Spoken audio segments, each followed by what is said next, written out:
मंगलम भगवान वीरो मंगलम गौतम घणी मंगलम कुंद कुंदार्यो जैन धर्मोस्तु मंगलम सर्वमंगलमांगल्यं सर्वकल्याणकारकं प्रधानं सर्वधर्माणां जैनं जयितुं शासनं जैनं जयितुं शासनं सर्वव्यापकचिद्रूपं स्वरूपाय परात्मने स्वोपलब्धिप्रसिद्धाय ज्ञानानन्दात्मने नमः। आत्मरूपयनुपमयाद्भुतं या लखे भवसिन्धुतरो आत्मरूप।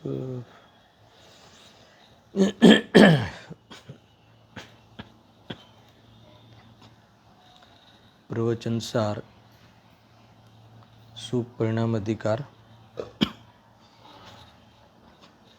गाथा से जे जान तो अरिहंत ने गुण द्रव्य ने परपणे ते जीव जाने आत्मने तस्मोय पामे लय करें। इस गाथा के अंतर्गत संस्कार की सार्थकता और निरर्थकता को विशेष स्पष्ट करने के लिए कल हमने 5 समवाय और उपादान के भेदों के आधार से विशेष चर्चा की थी। उसके आधार से स्पष्टता काफ़ी हुई थी। स्वभावने और अस्वभावने नव्य के माध्यम से ये संस्कार डालने की प्रेरणा जो दी जाती है और संस्कार को अकंचित कर भी कहते हैं। दोनों बातों में भले परस्पर विरोध लगे परंतु अपनी अपनी अपेक्षा के अनुसार दोनों सत्य है। दोनों धर्म की विशेष चर्चा यहाँ हुई थी। अब इसी ही बात को विशेष चर्चा के लिए अपन स्वानुभूति दर्शन के आधार से कुछ प्रश्न समझते हैं। कल जितना भी विषय हुआ उसमें निष्कर्ष ये था कि संस्कार वाली बात जो है वो व्यवहार नहीं की बात है, उसके भरोसे नहीं रहना चाहिए। पुरुषार्थ से ही मुख्य कार्य होता है, पुरुषार्थ से ही वास्तव में आत्मानुभूति होती है, यानी पुरुषार्थ करना चाहिए। ये बात हमने कल निष्कर्ष के रूप में विचार की थी। अब देखो स्वानुभूति दर्शन के आधार से पेज नंबर 303 पे कुछ प्रश्नोत्तर है, उसके आधार से विशेष चर्चा होगी।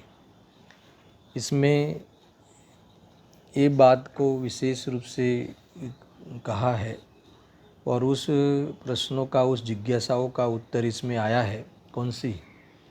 कि जैसे गुरुदेव श्री यहाँ विदेश से आए और यहाँ आके उनको कोई गुरु आदि तो मिले नहीं थे, न किसी ने उनको समझाया था। फिर भी यहाँ जो उन्होंने पुरुषार्थ किया या सम्यक दर्शन रूप महान कार्य किया, तो वह पूर्व के संस्कार के कारण हुआ क्या? प्रश्न ये खड़ा था। ये जिज्ञासा मैंने बीच बीच में कई बार कही थी। इस बात का उत्तर स्वयं उनके मुख से ही हम सुनेंगे। बेन श्री के जो स्वानुभूति दर्शन में भी इस बात का विशेष खुलासा हुआ है। तो उसमें ये विचार कर सकते हैं कि अगर ऐसा कोई कहे कि हाँ वे पूर्व के संस्कार लेके आए थे तो उसके कारण हुआ, अगर ऐसा कोई कहे तो शुरू के वो 40-50 साल वो संस्कारों ने क्यों कुछ नहीं किया? क्योंकि ये तो उन्होंने तो काफ़ी वहाँ समय निकाला ना संप्रदाय में, तो उस समय संस्कार कहाँ थे? एक तो ये प्रश्न खड़ा होता है। दूसरा, ये जो संस्कार है वो स्वयं एक पर्याय है और पर्याय समयवर्ती होती है, तो ये फिर वह पर्याय कहाँ रही होगी, है ना? यानी यहाँ आके मदद की तो फिर वहाँ तक वो पर्याय कहाँ तो रही होगी, तो रह नहीं सकती। जब एक समय की है नाश हो जाती है तो फिर वो बातें सारी, ये सब बहुत तर्क, बहुत ही शंकाएँ खड़ी होती है, बहुत प्रश्न खड़े यहाँ होने वाले हैं। ऐसा ही प्रश्न स्वयं वहाँ हुआ है बेंसरी के वचनामृत के बोल नंबर 50। वहाँ पे ये संस्कार को लेके ही वहाँ कुछ बात है, वो बोल है। उंडा संस्कार डालने की बात बेंसरी ने कही, और तो ज़िंदगी बहुत सत का बहुत उंडा संस्कार डालना चाहिए कि जिससे ये जीवन जो है वो सरल हो जाएगा, आत्मानुभूति हो जाएगी, और कदाचित किसी को नहीं हो तो कम से कम अगले भाव, है ना, वो काम आएंगे। ऐसा उन्होंने एक बोल सामान्य इस भाव से लिखा, तो उस पे प्रवचन गुरुदेव ने किए, वहाँ ये बात खुली है। देखो मैं बताता हूँ क्या है कि उस प्रवचन में किसी ने प्रश्न उठाया कि हे गुरुदेव श्री, वर्तमान में कोई व्यक्ति अपना कार्य किसी ने कर लिया, अर्थात पुरुषार्थ किया, तो पूर्व में उसने जो मनन चिंतन किया है, तत्वाभ्यास किया है, तो इस सब का लाभ होता है क्या, है ना? कुछ मदद उससे मिलती है क्या? यद्यपि एक सीधा प्रश्न तो उन पे ही है कि आपने यहाँ आके जो काम किया, तो आपने जो पूर्व में सुना था, भगवान की वाणी सुनी थी, या उस समय तत्व विचार किया होगा, तो उसका कोई लाभ हुआ होता है कि नहीं, उसका लाभ होता है कि नहीं? तो गुरुदेव जी ने स्वयं ने जवाब दिया कि नहीं होता है। ऐसा कहा, सुनना, नहीं होता है। वर्तमान पर्याय में जो पुरुषार्थ हुआ वह नया उस समय का पुरुषार्थ होता है। पूर्व की पर्याय से कोई मदद मिली हो, धक्का मिला हो, ऐसा नहीं। तो फिर पहले किया उसका क्या होगा, ऐसा फिर से कहा किसी ने। तो कहा, गुरुदेव ने कहा कि एक न्याय से कहा जाता है, एक न्याय से कहा जाता है कि मदद मिलती है, अर्थात लाभ होता है। ऐसा कौन से न्याय, न्याय शब्द डाला उन्होंने, तो न्याय का अर्थ तो नए आ गए, नए है वो न्याय के ही विषय है। तो वह कहते हैं कि जब कार्य हो तब में व्यवहार से कहा जाता है कि हाँ वो संस्कारों से लाभ मिला, इतना।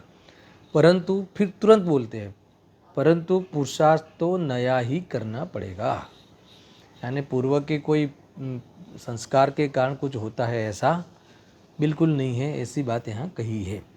देखो ये इसमें थोड़ा प्रश्न, एक प्रश्न नंबर है ना, 529 नंबर भी है। ये सहानुभूति दर्शन में प्रश्नोत्तर के रूप में सब कोट किए हैं।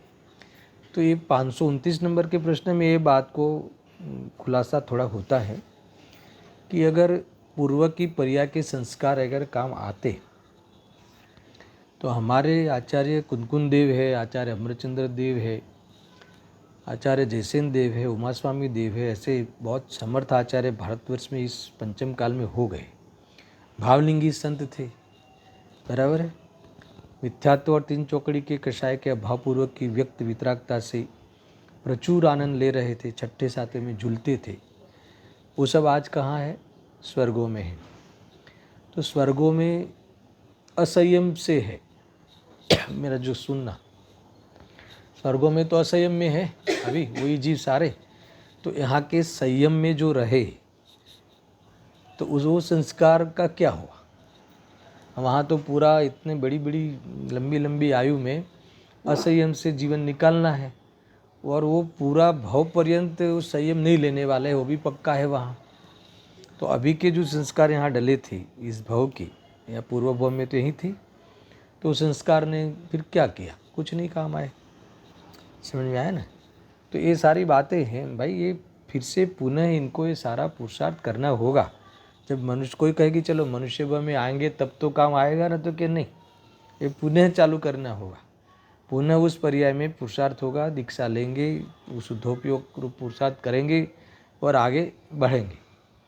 ये ऐसा ये स्वरूप है। देखो यहाँ लिखा भी है, प्रश्न है, सुनो। मुनिराज અહીં હોય ત્યારે છઠ્ઠે સાતમી ગુણસ્થાને ઝૂલતા હોય, દેહ છૂટીને સ્વર્ગમાં જાય એટલે ચોથા ગુણસ્થાને આવી જાય, બરાબર?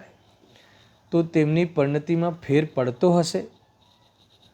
એ વખતે પરિણતિ આટલી ગાઢી થયા પછી, એક વખત परिणति यानी यहाँ इतनी गाढ़ी हुई थी, इतनी वितरागता प्रचुर हुई थी, तो પછી फिर કેવી રીતે પડતો હશે? फिर कैसे कम हो गया? क्यों ऐसा हो गया? ऐसा इनका प्रश्न है, किसी साधर्मी का समाधान। स्वर्ग में जाए एटले चौथे आवे। यहाँ कौन सा गुण स्थान था दर्शन? छठा सातवां। स्वर्ग में गए तो कौन सा हो गया? चौथा हो गया, है? तो चौथे आवे त्यारे जे स्वानुभूतिनी दशा अंतर्मूर्ते परिणमी हती तेमां फेर पड़ी जाए छे। यहाँ तो हर अंतर्मुहूर्त में आनंद लेते थे और वहाँ चौथे गुणस्थान में होवाथी दशा ઊભી છે।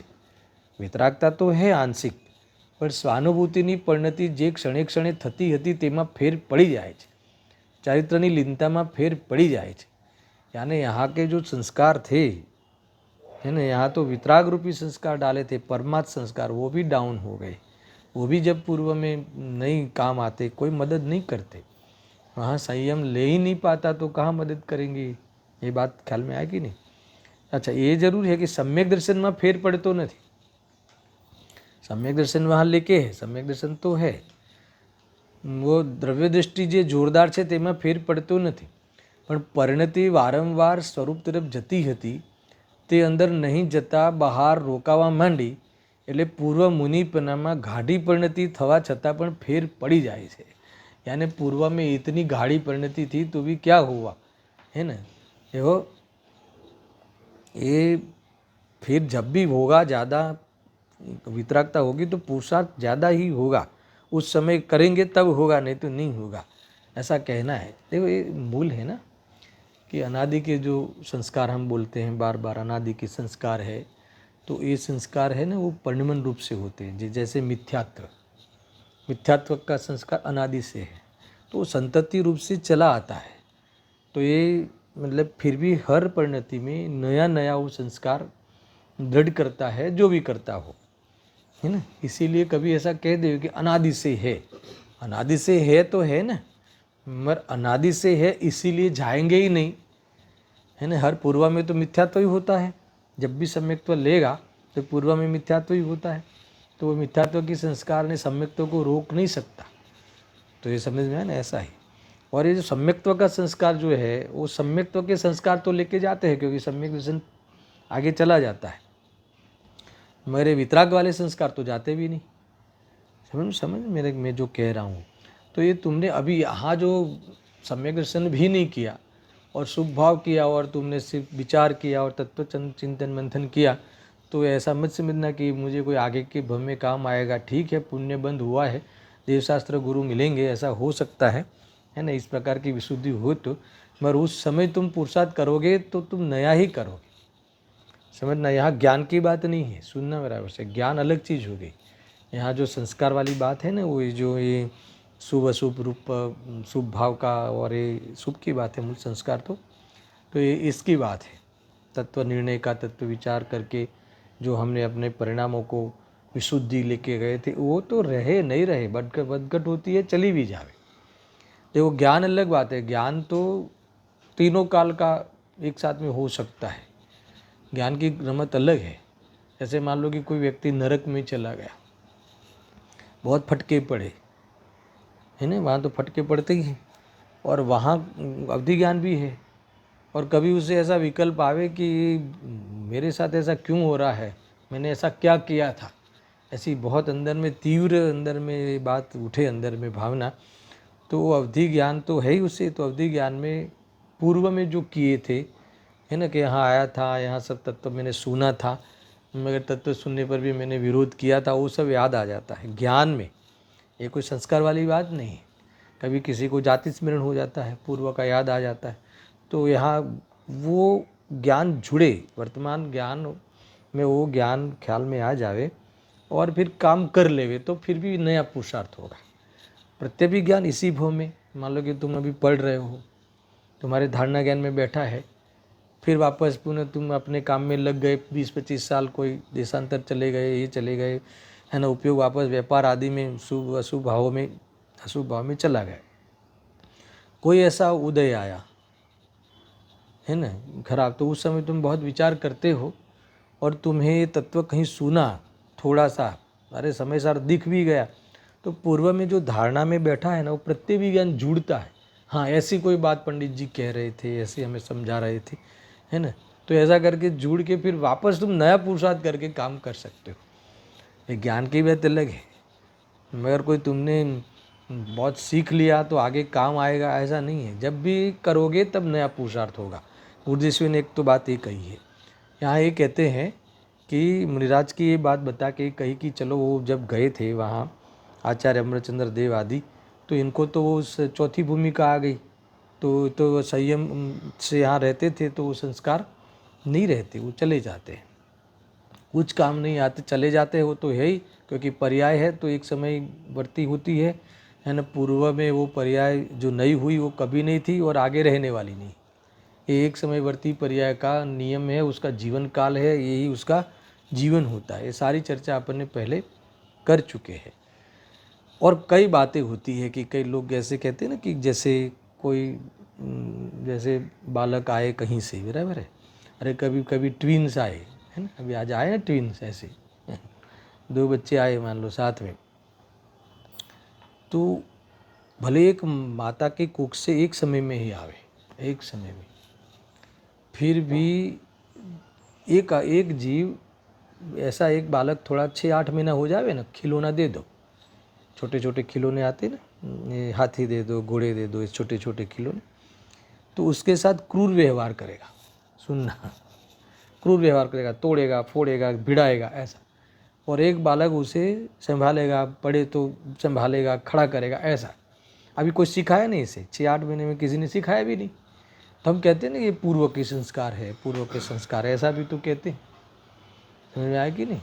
तो ये जैसे नरक से आया है कोई ऐसा कहेगा, कोई कहेगा ये स्वर्ग से आया है, अलग अलग जगह से आया है, तो ये सामान्य कथन है। ये बात सही है कि क्योंकि मैंने ये भी कहा थोड़ी देर पहले कि वो मिथ्यात्व के जो संस्कार है वो तो हर संतति में, पर्याय की जो संतति रहती है तो हर पर्याय में नया नया करके आया हुआ है। तो कोई कई सालों से, कई है ना सालों से वही उसी हर साल समय करते करते आया हो तो वो दिखे, तो ऐसा कह देते हैं कि ये कहीं से आया लगता है।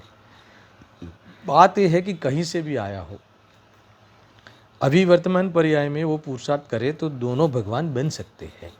इसका अर्थ हो गया कि पूर्व के संस्कार नरक के वाले संतति में आए, आते आते आए हो, साथ में आते आते आए ना, जब 1 नंबर से फिर 2 नंबर में आया तो भी उसी संस्कार रूप वो परिणाम, फिर क्रूरता ही रही, तो आया हो तो भी अगली पर्याय में वो अगर आत्मदर्शन करने का पुरुषार्थ करता है तो वो नड़ता नहीं है। समझ में आया ना? और अच्छे जो पढ़ सीख के आया हो, कहीं सिमंदर भगवान के यहाँ से आया हो, तो कोई उसको मदद कर ली ऐसा नहीं है, हुआ कि नहीं? तो इसीलिए कोई नड़ता भी नहीं है और कोई इससे लाभ भी होता नहीं है। ये तो जब कार्य होगा तो लाभ होगा ऐसा कहलाएगा, बस इतना है। तो ये इसका भी जो ये काम करेगा तो ये इसी भव में उसने कुछ पढ़ा आके इधर, तो वो कहलाएगा कि भी आके संस्कार डाला जो भी है, मगर वो करेगा तब की बात है, नहीं करेगा तो ये संस्कार है ना। वैसे भी अनुभव के काल में कल बहुत चला था, जब शुद्धोपयोग होता है तो उसका लक्ष्य छोड़कर ही होता है ना, उसकी दृष्टि और लक्ष्य दोनों छोड़कर ही शुद्धोपयोग होता है। तो इसका अर्थ कि उसमें तो निरर्थक है ही, समझ में आया कि नहीं? मगर ये इस प्रकार से निरर्थक है और सार्थक इसलिए कहे कि वो उसमें वही विकल्प था कि आत्मा की अनुभूति करनी है, अनुभूति कर ली तो उसकी सार्थकता हुई, ऐसी उपचार से कथन है। बाकी उस पर उपचार किया जा सकता है, इतना समझना। कुल मिला के उसमें संतुष्टि नहीं करनी है, शुभ भाव में संतुष्टि नहीं करनी है, और हमारा जीवन स्वेच्छाचारी और स्वच्छंदी रूप वर्तन करके प्रमादी हो के इस पुरुषार्थ का भी लोप नहीं करना है। दोनों बातें ध्यान में रखना और शांति से ये समझना। खैर एक प्रश्न तो ये सामान्य था। अब जो मूल प्रश्न जो चल ही रहा है, ऐसे 2-3 प्रश्न में आज प्रश्नोत्तर पढ़ता हूँ, तो ये हमारा जो भी विषय है वो क्लियर हो जाएगा। इसके बाद टीका का जो दूसरा पैराग्राफ है, अंश है, वो पढ़ते हुए वह मोह के क्षय की बात जो 80वीं गाथा में चल रही है हमारी, ये बात वहीं से ही आई है। ये जो पर्याय की पर्याय रूपता में से बात आई न, कि पर्याय के लक्ष्य होने वाली आकुलता मिटाने के लिए आचार्य अमरचंद्र देव ने पर्याय की पर्याय रूपता हमें 3 बिंदुओं में समझाई थी। उसी को लेकर बहुत चर्चा हुई, तो उसमें ये बात आई थी। याद है? थोड़ा याद करा दूँ, कौन सी बातें याद आई थी? पहले पर्याय के लक्ष्य होने वाली आकुलता, पर्याय दृष्टि, ये पर्याय मैं रुका दूंगा, ये पर्याय में मैं अपनी इच्छा के अनुसार फेरा दूंगा, है ना, या फिर मैं आगे की पर्याय पहले ले आऊँगा, या पर्याय को जाने नहीं दूंगा। ये जो भी ये पर्याय लक्ष्य है, पर्याय होना पर्याय लक्ष्य नहीं है। पर्याय होना तो धर्म है वस्तु में। द्रव्यत्व गुणत्व पर्यायत्व मई वस्तु होती है, तो इसमें पर्याय होना दोष नहीं है, मगर उस पर्याय के बारे में वर्तमान उपयोग में अज्ञानता से उसका लक्ष्य इस प्रकार से लक्ष्य करना यही है। जानना भी लक्ष्य नहीं है, जानना तो स्वभाव है, मगर जानने के बाद फिर उसमें अपनी बुद्धि, खोटी बुद्धि लगाना, कुबुद्धि, मिथ्या बुद्धि, कि नहीं नहीं ये पर्याय तो मैंने की, ये पर्याय हुई है, अभी मैं इसको कभी नहीं जाने दूंगा, या फिर मैं जो ये पर्याय आई है तो फिर ये है ना, मैं इसको पलटा के रहूँगा। तो ऐसा जो ये बुद्धि होती है ना, तो पर्याय रूप ये सारे ये पर्याय संबंधी जो बुद्धि हमारी खोटी है, तो उसको लेके आकुलता होती है। तो आचार्य अमरचंद्र देव ने पर्याय की पर्याय रूपता, पर्यायत्व बताया कि हर पर्याय समयवर्ती होती है। हर पर्याय समयवर्ती होने से परस्पर अप्रवर्त है। एक पर्याय दूसरी पर्याय के वर्तमान पर्याय के का दूसरी पर्याय से कुछ भी लेना देना नहीं है, और जो भी पर्याय होती है वो अपने अपने समय में होने वाली गांठ की तरह सुनिश्चित है। इसीलिए तो फिराने का, हटाने का और रुकाने का और आगे की पर्याय को आगे पीछे लाने का, ये सारा जो तेरा विकल्प कर कर के तो बोझा ढोता था, है ना, वो सारी आकुलताएं नष्ट ये पर्याय रूपता समझने से होती है। ये तो मैंने यही बीच में याद करा दिया, क्योंकि मूल विषय मत भूलना, है ना। उसमें जब परस्पर अप्रवर्त वाली बात आई थी कि प्रत्येक पर्याय परस्पर अप्रवर्त है, इसका अर्थ क्या कि वर्तमान पर्याय का आगे पीछे की पर्याय से लेना देना नहीं है, तब ये बात उठी थी। तो क्या फिर हमारे संस्कार जो हम नहीं डाले क्या, और संस्कार डाले तो क्या आगे की पर्याय में से कोई लाभ नहीं होता क्या? क्या कहते हैं कि तुम आगे की पर्याय का लाभ क्या, ये पर्याय रहती नहीं तो लाभ कैसे लेगा? समझ में आया? और लाभ लेगा तो कार्य करेगा तो इसी पे आरोप आएगा, इतना मात्र है ना, कि जो पर्याय है नहीं उस पर भी आरोप आएगा कि पूर्व में एक किया था इसलिए हुआ, तो उससे क्या है? मगर ये पूर्व में मैंने करूँगा, अभी करूँगा तो आगे होगा, ऐसी भावना से करेगा तो कभी कार्य नहीं होगा, है ना। जो वायदा करता है वो कभी कार्य साध नहीं सकता। अभी मैं करूँगा, कुछ सोचूंगा और बाद में मैं अगले भाव में कर लूँगा, तो कभी जिसकी कल कल शब्द आया जिसके हृदय में, कल करूँगा, वो कभी नहीं साध सकता कार्य, है ना। वो है ना, आज नगद कल उधार। इसका अर्थ क्या है? आज नगद कल उधार, समझ में? तो कोई बॉड वस्तु लेने जाता है कि अच्छा लिखा है सेठ ने कि कल उधार देने वाले, तो फिर कल आया, तो फिर आज नगद कल उधार, समझा ना। इसलिए कल का उधार, इसका अर्थ है कि उधार मिलेगा नहीं, उधार यहाँ होता ही नहीं है, क्योंकि कल तेरी आएगी नहीं, है ना। कल लेके तू यहाँ आज आ नहीं सकता, और इसीलिए उधार मिलने वाला नहीं।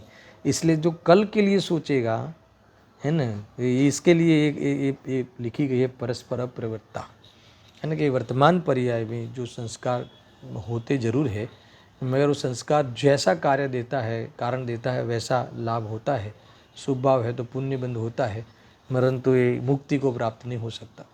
मुक्ति को प्राप्त के लिए तो उससे भी निपटना पड़ेगा अगली पर्याय में या जो पर्याय में, तब जाके वो मुक्त होगा, निर्बंध होगा, है ना, निर्जरा होगी। इससे पहले नहीं होगा। तो ये इसको लेकर ये सारे बातें प्रश्न उठे थे। तो अब देखो, मैं 2-3 प्रश्न ही हैं, बहुत विस्तार नहीं करूँगा, अति विस्तार, थोड़ा सा इसमें जहाँ जहाँ कुछ खास बात होगी तो कहूँगा। देखो, पुरुषार्थ ने संस्कार ने कहीं संबंध छे, प्रश्न आया, है ना। देखो, क्या है प्रश्न? प्रश्न नंबर आगे 529 के बाद का प्रश्न है तुरंत का। पुरुषार्थ ने संस्कार ने कोई संबंध छे, ऐसा प्रश्न है।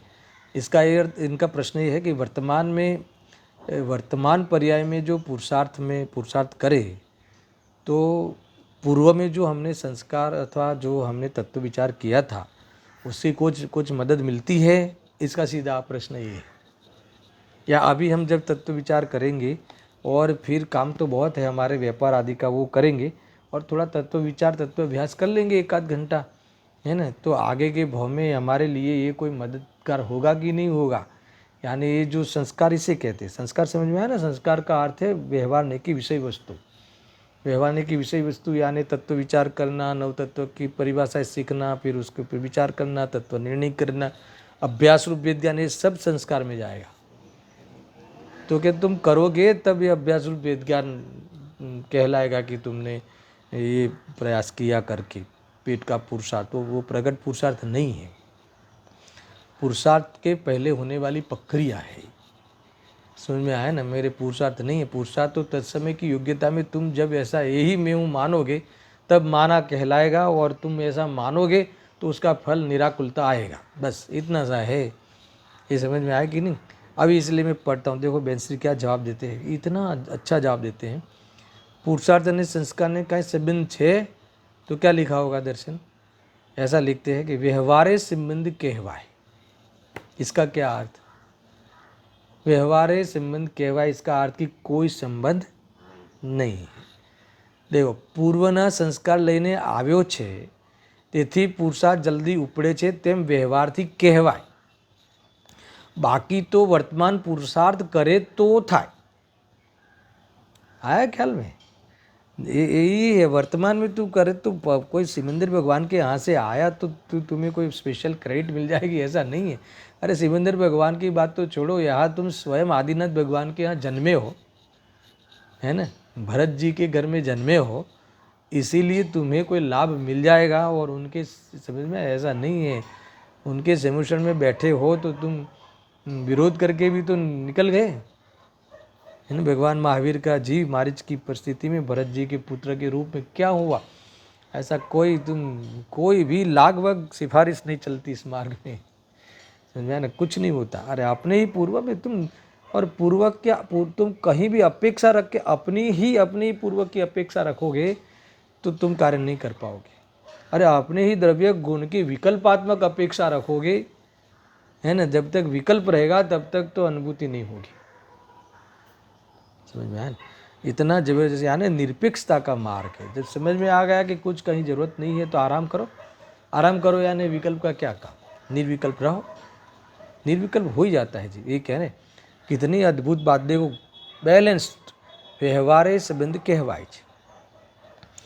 પૂર્વના સંસ્કારને લઈને આવ્યો છે અને પૂર્વમાં ये बात सब सुनी है, वो खाली उपचार मात्र है, बाकी तो हम भी तो अनंत बार जा आए, है ना, और अभव्य भी है कि अनंत बार जा आया है वहाँ पे, तो वहाँ जाने से हो जाता तो सबको हो जाता।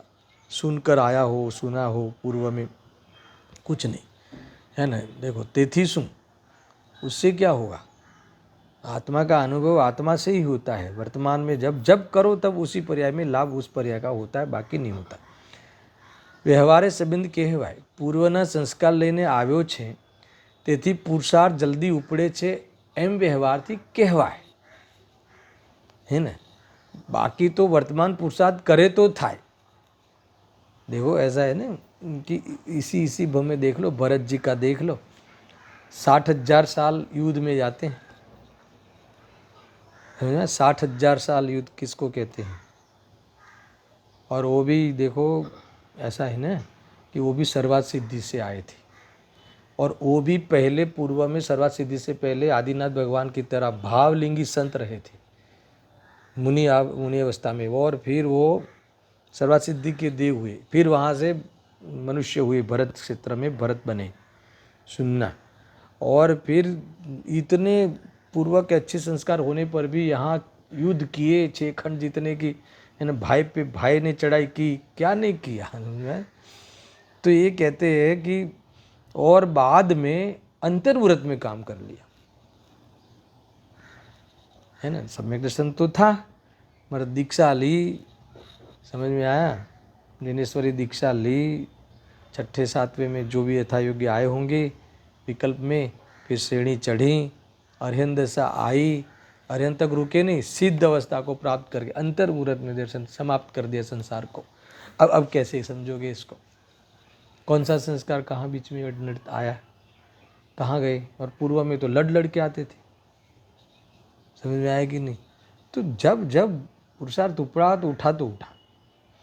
यानी ये कितना हमारे लिए अच्छा पैगाम है ये कि आज जागो, आज काम कर लो, कल का पकड़ कर हीन अनुभव कर करके दुखी मत हो।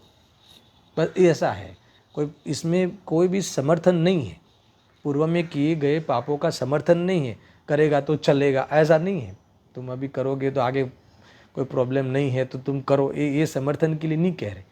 तुम्हारे हुए हो तो तुम चिंता कर करके अभी का पुरुषार्थ का लोभ मत करना, ये बात ध्यान में रखना है, इसलिए मुझे सावधानी से कहना पड़ता है। और कदाचित तुम्हारे बहुत शुभा में तुम रहे हो तो संतुष्ट हो के पुरुषार्थ खो मत जाना, खो मत देना कि हो जाएगा अभी तो आगे वो हो जाएगा, हम भी विदेह में जाएंगे फिर सुनेंगे, ऐसा कुछ नहीं, इतने वायदे से काम होता ही नहीं। संतुष्ट होकर तुम इसी पर्याय का पुरुषार्थ, पर्याय में देखो ये लिखा है, बाकी तो वर्तमान पुरुषार्थ करे तो થાય એમ કહેવાય કે પૂર્વમાં ને બહુ है ना वहाँ सुन के आया है, बहुत है ना संस्कार डाले हैं तो जल्दी पुरुषार्थ उठा इसका। बाकी वो एक कहते ही है मात्र, आरोप पर फिर कभी वो काम करेगा तो, नहीं करेगा तो कुछ नहीं, है ना। ये लिखा है देखो, बाकी तो वर्तमान पुरुषार्थ करे तो થાય। देखो ઘણાને સંસ્કાર હોય પણ પુરુષાર્થ તો વર્તમાન જ કરવાનો છે, ઘણાને સંસ્કાર હોય यानी सुनते सुनते आया हो पूर्व में, है ना। ऐसा पुरुषार्थ करे ત્યારે संस्कारने कारण कहवाय छे, पुरुषार्थ करे तब उसे कारण यानी कौन सा निमित्त कारण नाम पाता है, बाकी इसका कोई और एकमात्र श्रेय मिलता है ना, बहुमान होता है, ये और कुछ नहीं। पूर्वे जे कई संस्कार नाख्या होय तेनी योग्यता अंदर पड़ी हो, ये क्या यानी पूर्व में, यानी पूर्व भूमिका पात्रता तुमने की हो, अभी तुमने मान लो कि इसी में 15 साल 20 साल पूर्व हो गया ना, अब आज के लिए सारे पूर्व हो गया, तो इसमें तुमने पात्रता तैयार की, क्रिएट की है, भूमिका बनाई है।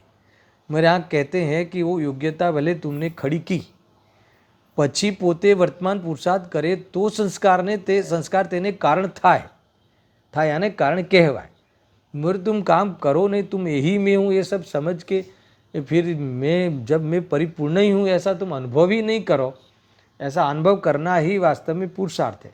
ये करो तो वो संस्कार कारण हुए ऐसा कहा जाएगा, मात्र क्योंकि पूर्व में होते जरूर है, उस पूर्वक ही कार्य होता है, डायरेक्ट अशुभ में से शुभ में नहीं जाता, शुभ में से ही अशुभ में से ही शुद्ध में नहीं जाता, है ना। शुभ में नहीं, अशुभ में से शुभ में आता है, पर अशुभ में से कभी डायरेक्ट शुद्ध में नहीं जाता, शुभ में से ही शुद्ध में जाता है, तो शुभ से ही गुजरना पड़ता है रास्ता, वही है, तो वहाँ आता है। और फिक्स है कि शुभ भी किस क्वालिटी का पूर्व में होगा, जब ग्रंथिविद होगा तब ये 5 लब्धि रूप ही भाव होंगे, दिशना लब्धि आदि वही होगा, मगर ये वो उस भावों से भी निपटेगा, उससे भी निवृत्त होगा, उस विकल्पों से उसी काल में ही वास्तव में निर्विकल्प हुआ और वो आत्मा की अनुभूति होगी, वही पुरुषार्थ है, आत्मानुभूति ही पुरुषार्थ है।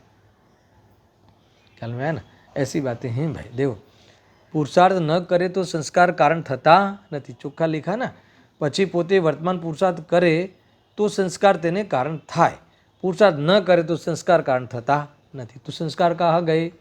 तो संस्कार तो पहले पूर्व के पर्याय में थे, वो वैसे वो अनुभूति में भी वो निरर्थक है, वो सार्थक नहीं है, और अनुभूति की नहीं तो भी सार्थक नहीं है, समझ में आया ना। ऐसा हाँ देखो ऐसा है ना, वर्तमान पुरुषार्थ तो नवो ज करवानो रहे छे, वर्तमान पुरुषार्थ तो नवो ज करवानो रहे छे, આગળનું તમારે કાંઈ કામ आवे एम नहीं। हर पर्याय में नया पुरुषार्थ, अरे सम्यक दर्शन हो जाए तो भी हर पर्याय में नई पर्याय में नया पुरुषार्थ ही होता है। किसी को लगे कि सिद्ध भगवान हो जाने के बाद भी पुरुषार्थ क्या करने का, अरे सबसे बड़े पुरुषार्थी होते हैं वो। हर पर्याय में अनंत आती है तो हर पर्याय में अनंत पुरुषार्थ करते हुए अनंत पर्याय आती है।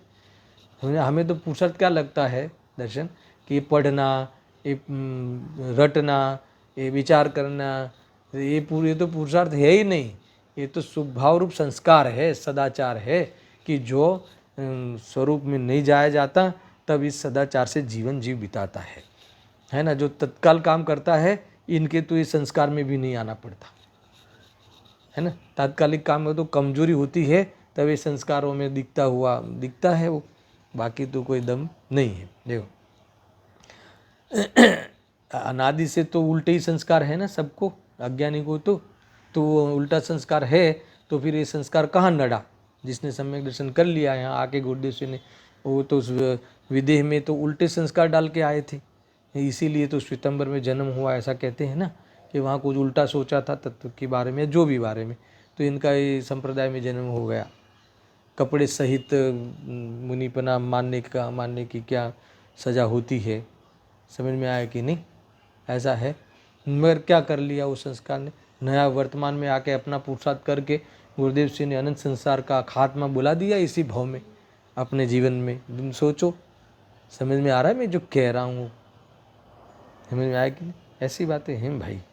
अभी विदेश क्षेत्र में भी ऐसा कोई भाव, क्योंकि अभी का जो बंद है आयु बंद, आगे ये अभी जो आयु हम भोग रहे हैं है ना, तो आगे के भव का, आगामी भव का आयु बंद इसी भव में होता है ना। नक्की अनादि से होता है मगर होता है इसी भव में। इसका अर्थ है कि जो विदेश से आए हैं तो विदेह में इन्होंने खोटे धर्म में जाने का आयु बंद करके आए थे। मनुष्य भव में तो आए थे और खोटी जगह पे जन्म हुआ कि नहीं हुआ, तो क्या वो संस्कार नड़ा कहाँ, ये भी तो सोचने जैसा है। इन्होंने तो स्वयं ने पुरुषार्थ किया ना, स्वयं ने, यहाँ मिले भी नहीं कोई गुरु, न कोई गुरु मिला, न कोई किसी ने समझाया, फिर भी स्वयं वो बस जो जिनवाणी वर्तमान में मिली जो भी है ना, मगर स्वयं ने विचार करके। तो तुमने ऐसा मत सोचना कि विदेश क्षेत्र में सुन के आए थे तो उसका कुछ लाभ मिल गया होगा, ऐसा कुछ नहीं, ऐसा कुछ नहीं होता। ये तो बस ये काम किया तो फिर वो सब है ना, उस सब की महिमा हो जाती है। अपना काम होगा तो सबके जो आया हो, जैसे कहते हैं ना, देखो ऐसा है ना कि जैसे कोई भी शिविर होती ना, तो शिविर हो जाने के बाद सफल हो जाती है, जैसे सब लोगों ने लाभ लिया तो आभार विधि रहती है, सुनना दर्शन। तो आभार विधि में विद्वानों से लेके भगवंतों से लेके मुनिराज से लेके ये गुरुदेव को लेके विद्वान जो आया हो वहाँ, उनको वहाँ लेके श्रोताओं से लेकर छेक चपरासी तक, वो बाहर चप्पल संभालता है ना, उसका भी आभार मान लेते। समझ में आया, जब सफलता होती है तो सबका आभार माना जाता है कि नहीं माना जाता। अगर वो उसका भी आभार है, दरी बिछाई उसका भी आभार है, यद्यपि वो पैसा लेके बिछाता है, फिर भी सबको ये बस एक व्यवहार है, उपचार है, तो इस उपचार के हिसाब से ये सारा काम होता है, ऐसा समझना, ऐसा है। हाँ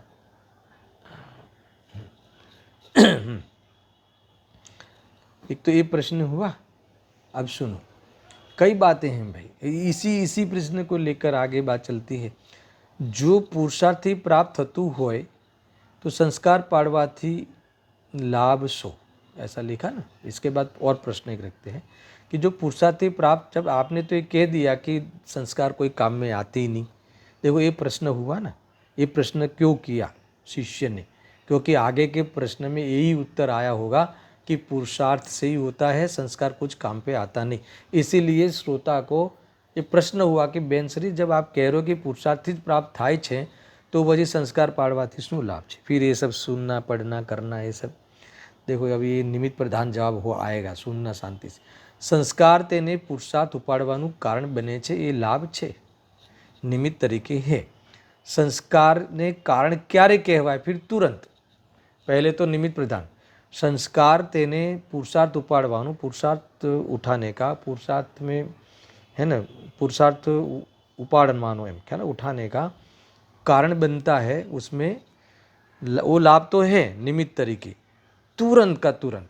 संस्कार ने पण कारण क्यारे कहवाय, के कार्य आवे तो कारण कहवाय। मगर तुम संस्कार डालने की बात हमारे मुंह से कहलवाना चाहते हो, है ना, तो हम एक बार कह देते हैं कि उससे लाभ होता है।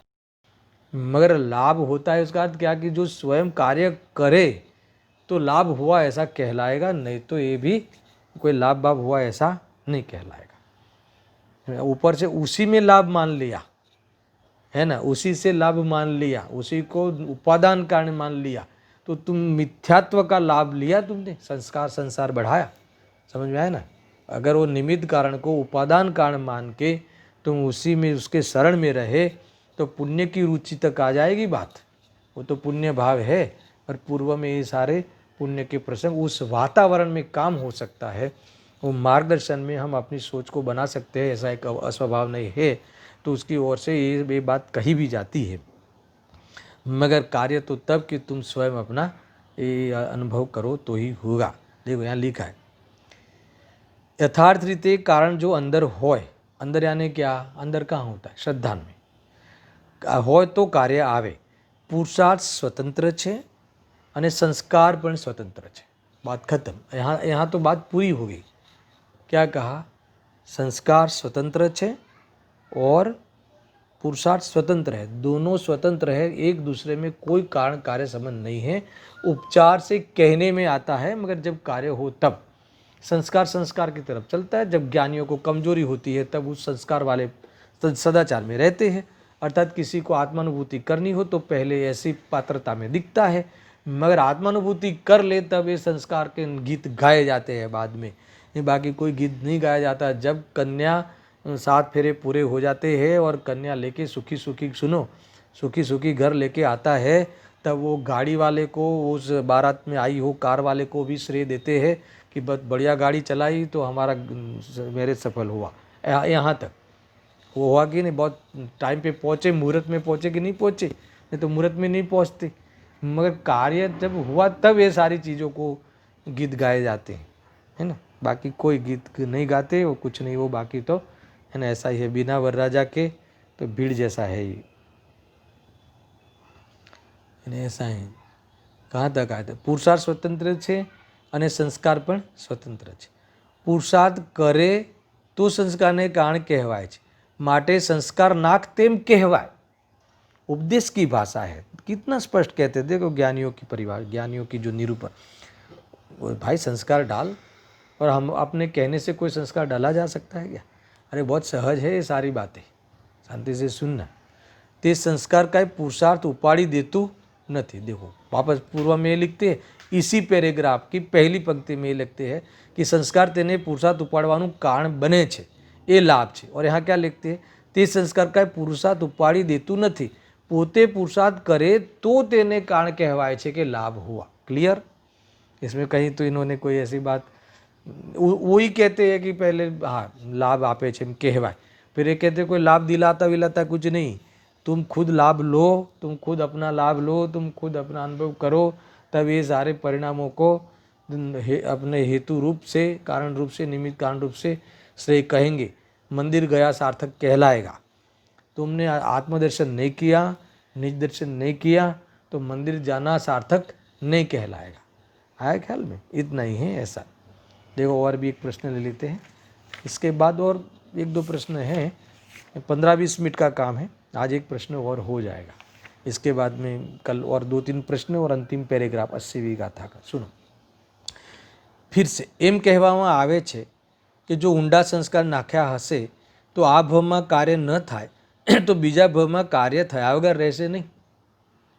फिर से पुनः एम कहेवामां आवे, जाने ये बेंसरी नहीं कहा है, ये श्रोता बोला नहीं कि आपने ही कहा है, इन्होंने कहाँ कहा है, 50वें बोल में। देखो 50वां बोल में पढ़ता हूँ, कौन सा, बेंसरी के वचनामृत में 50वां बोल क्या है, मैंने यहाँ कोट किया है। क्या है सुनना, बहुत अद्भुत है। तू सतनी ऊंडी जिज्ञासा कर, जेथी तारो प्रयत्न बराबर चालશે। तारी मति सरल अने सवड़ी थई आत्मामां परिणमी जशे। सतना संस्कार ऊंडो नाख्यो हशे तो। अगर सत, ये कहते हैं कि सत की ऊंडी जिज्ञासा ने सत का तो ऊंडा संस्कार डाल।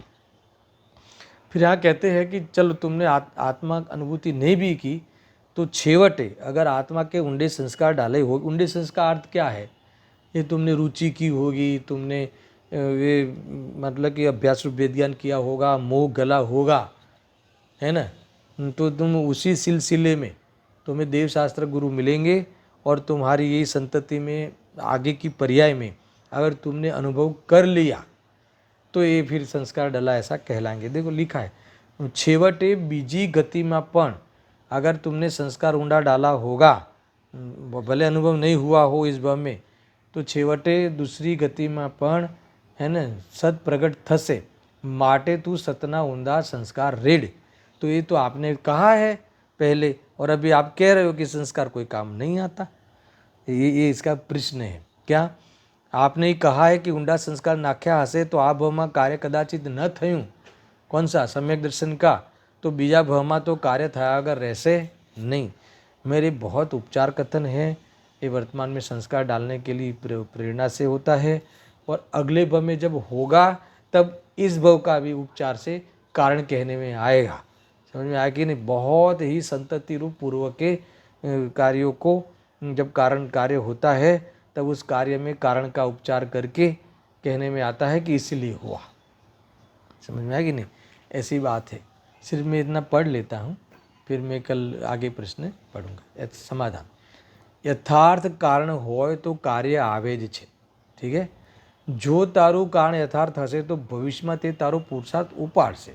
उपचार कथन है, पुरुषार्थ उपाड़। अब देखो यहाँ तक तो कहा कि ठीक है ना, टोडरमल जी की स्टाइल बराबर है।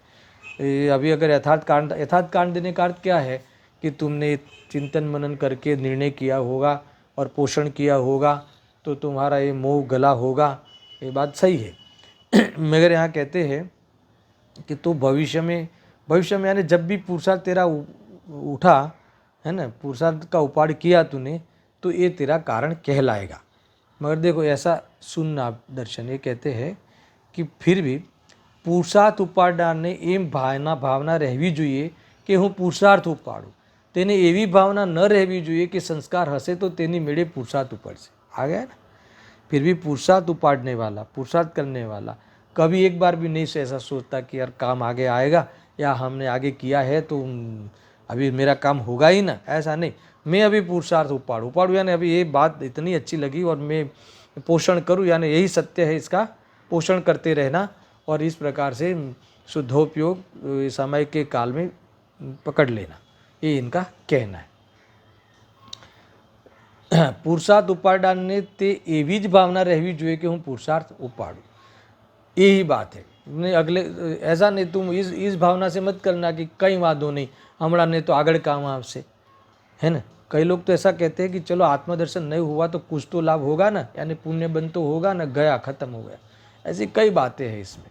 देखो जो संस्कार यथार्थ नाख्या होय तो तेने पुरुषार्थ उपड़े ज तेवो एक संबंध छे, कयो निमित्त नैमित्तिक।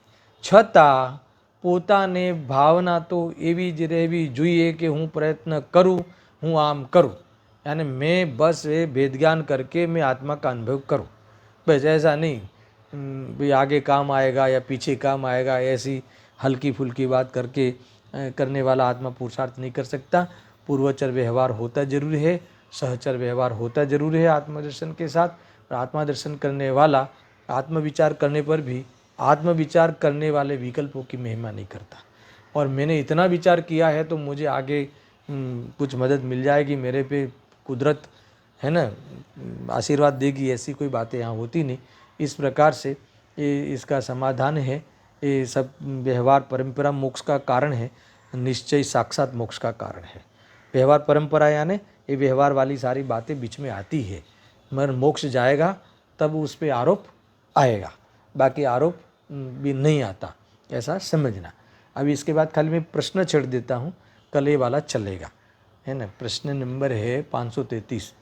आत्माना अनुभव सुधी न पहुँची सके तो ઊંડા સંસ્કાર તો લઈને જાજે, ત્યાં સંસ્કાર અને પુરુષાર્થ એક જાત હોય તેવું અમને લાગે છે।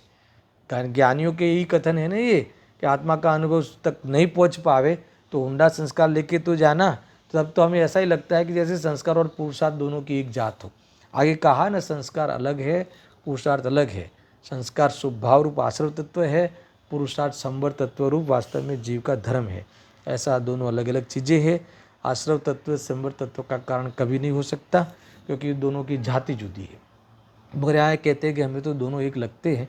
उसका बहुत अद्भुत उत्तर मैं कल पढ़ूंगा। इसके बाद भी और एक दो तीन छोटे छोटे प्रश्न हैं, इसकी चर्चा करके हम इस प्रकरण को है ना समेटेंगे। ऐसा सहजानंदी शुद्ध स्वरूपी अविनाशी हूँ आत्मस्वरूप। सहजानंदी शुद्ध स्वरूपी अविनाशी हूँ आत्मस्वरूप। सहजानंदी शुद्ध स्वरूपी अविनाशी हूँ आत्मस्वरूप।